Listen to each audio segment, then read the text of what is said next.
সামষ্টিক অর্থনৈতিক স্থিতিশীলতাটি আসলে গুরুত্বের সঙ্গে দেখবার বিষয়। তো সেই সামষ্টিক অর্থনৈতিক স্থিতিশীলতা দেখবার ক্ষেত্রে যেভাবে অস্টারিটি মেজার্স বা আর্থিক সংকোচন দরকার, সেটা যতটা না সাধারণ মানুষের উপরে চাপানো হচ্ছে, ততটা আমরা সরকারি ব্যয়ে আমরা এই জিনিসটা দেখছি না।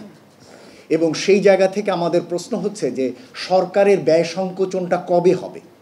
এবং এই যে একদিকে সাধারণ মানুষের উপরে সংকোচনের চাপ, আবার অন্যদিকে সরকারের সম্প্রসারণ বলছি না, কিছুটা সীমিতভাবে ব্যয়, এটি কখনোই আসলে অর্থনীতিকে মূলধারায় যেটা ফিরিয়ে নিয়ে আসা, তার জন্য এটা যথেষ্ট হবে না। বরঞ্চ এর মাধ্যমে আমাদের এই যে অর্থনীতির সামষ্টিক স্থিতিশীলতাতে ফিরে আসার যে সময়কাল, এটা আরও পিছিয়ে যাচ্ছে।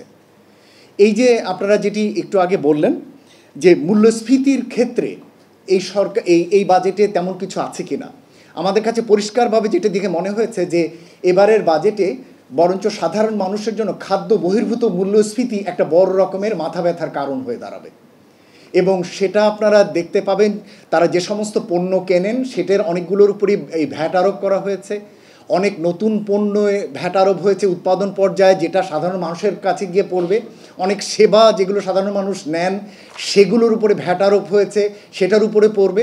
ওয়ালটন ফ্রিজ কিনে অনেকের মতো আপনিও হয়ে যেতে পারেন মিলেনিয়াল, সেরা পণ্যের সেরা অফার।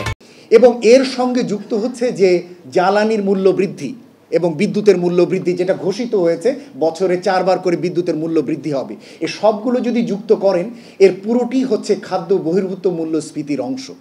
সুতরাং সেই দিক থেকে আমাদের কাছে মনে হয় যে এই নতুন যে টার্গেট যেটি করছেন সরকার, 8% থেকে কমিয়ে 6.5% করবেন, এটা কমানো তো দূরে থাক, বরঞ্চ আরও মূল্যস্ফীতিকে উস্কে দিতে পারে।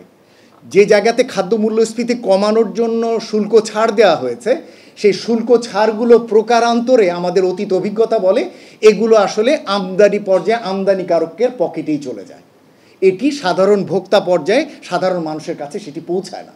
সুতরাং এই যে শুল্ক ছাড় দিয়ে আমরা যেটি করা হয়েছে তেলের ক্ষেত্রে, আটার ক্ষেত্রে, চালের ক্ষেত্রে করা হয়েছে, খুব বেশি এর ফলে সুফল আসবে বলে মনে হয় না খাদ্য মূল্যস্ফীতির জায়গা থেকে।